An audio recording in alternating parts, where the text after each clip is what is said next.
मुग्धा और उसकी सास के बीच पूरा समय सास के किसी न किसी काम को लेकर मतभेद चलते ही रहते हैं। बहू, ओ बहू, जरा चाय बना दे। मुग्धा चाय लेकर आती है। ये लीजिए, और कुछ चाहिए? अरे नहीं, बस चाय पीने का मन था। जाओ, तुम दूसरा काम करो। चाय पीने के थोड़ी देर बाद सास दोबारा मुग्धा को आवाज लगाती है। अरे बहू रे, आओ बहू, जरा हलवा तो बना दे, मीठा खाने को मन हो रहा है। इसी तरह मुग्धा की सास पूरा समय कोई ना कोई काम बताकर उसे रसोई से बाहर तक निकलने नहीं देती। कभी चाय, कभी हलवा, कभी पानी तो कभी दूध, हर समय खाने को चाहिए। और उसके लिए अपने हाथ पैर बिल्कुल नहीं हिलाने। परेशान किया हुआ है इन्होंने। सास की जबरदस्ती परेशान करने की आदतों से दुखी मुग्धा एक शाम सचिन के साथ अपने कमरे में बैठी हुई बात कर रही होती है। सुनो जी, मम्मी जी की ये जानबूझकर मुझे परेशान करने की फरमाइशों से मैं बहुत फ्रस्ट्रेट हो चुकी हूँ। पूरे दिन में एक सेकंड का आराम नहीं मिलता। रसोई से बाहर कदम रखती नहीं कि बहू ये बना दे, बहू री वो बना दे। अरे इनकी फरमाइशें चलती ही रहती है। अरे मुग्धा, माँ खाने की शौकीन है, पर उम्र हो चली है, खुद खाना नहीं बना सकती, इसलिए तुमसे बोलती है। अरे तो शौक भी उम्र देख कर रखने चाहिए ना। समझ में नहीं आता, हर समय फेविकॉल का जोड़ लगाए सोफे से चिपके बैठी रहती है। इतना सब डाइजेस्ट कैसे हो जाता है उन्हें? अरे तुम मेरी माँ से इतनी नफरत कैसे कर सकती हो? मैं उसे नफरत नहीं करती जी, बस परेशान हूँ।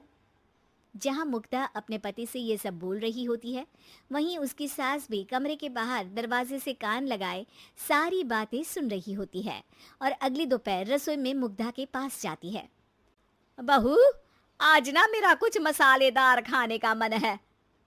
तो चाय बना दूं? मुझे बहुत पसंद है। अरे ना, ऐसा कर लिट्टी चोखा बना ले। और हाँ, जितना मसाला बातों में मिलाकर पति को सुनाती हो ना, सब्जी में भी वैसे ही डाला करो, खाना स्वादिष्ट बनेगा। सास की बात सुनकर मुग्धा हैरान रह जाती है। मतलब अब पूरा समय मुझ पर हुक्म चलाने के साथ बंद कमरे में हुई पति पत्नी की बीच की बातें भी सुनती है? अरे बात जब मेरी थी तो सुनने में क्या दिक्कत है? ये कहकर सास वहां से चली जाती है। अरे अब तो हद पार हो गई, इस तरह से तो ये मेरा जीना मुश्किल कर देंगी। मुग्धा सास की हरकतों से परेशान उसका हल सोचने लगती है और इसी तरह कुछ दिन बीत जाते हैं, जिसमें सास का जन्मदिन आता है।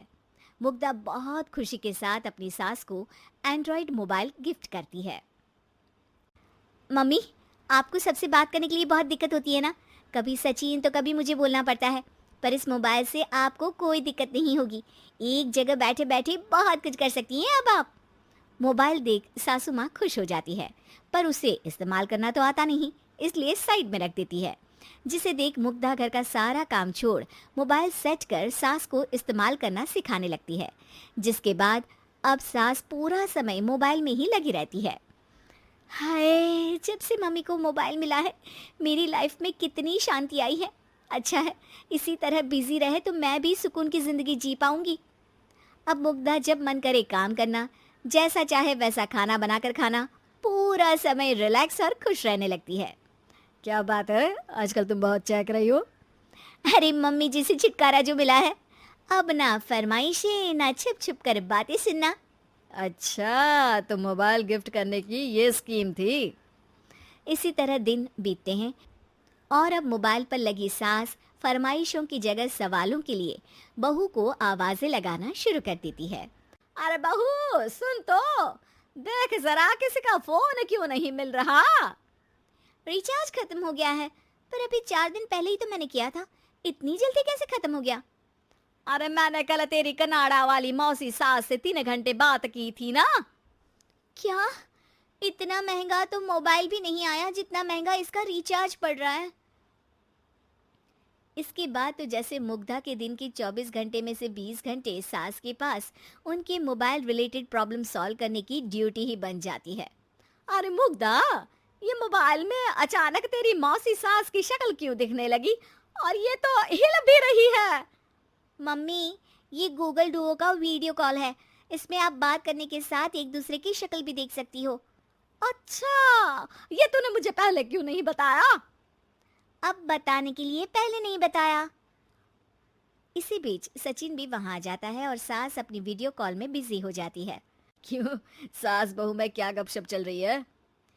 इसे गपशप नहीं, दिमाग का दही होना बोलते हैं। पर तुम तो मम्मी को मोबाइल देकर बहुत खुश थी, फिर क्या हुआ? हाँ, उसका सुकून भी कुछ ही दिन मिला। अब घर के टंटे खत्म हुए तो मोबाइल की टिंग टिंग शुरू हो गई। देखो भाई, कुछ पाने के लिए कुछ खोना तो पड़ता है। आखिर तुमने मोबाइल अपने फायदे के लिए ही तो दिया है, तो फिर सवालों के जवाब भी देने पड़ेंगे, क्योंकि जब तक उनके हाथ में ये फुंथरू रहेगा, तुम्हारी लाइफ में प्राइवेसी और सुकून रहेंगे। कहने का मतलब है अगर इससे प्यार बढ़े तो दाग अच्छे हैं। अरे मुझे पहले दिन से ही पता है मोबाइल किस मकसद से दिया गया है। भूलो मत, इससे पहले मैं बातें ही सुनती थी। सास की ये बात सुनकर मुग्धा शॉक में और सचिन हंसता रह जाता है।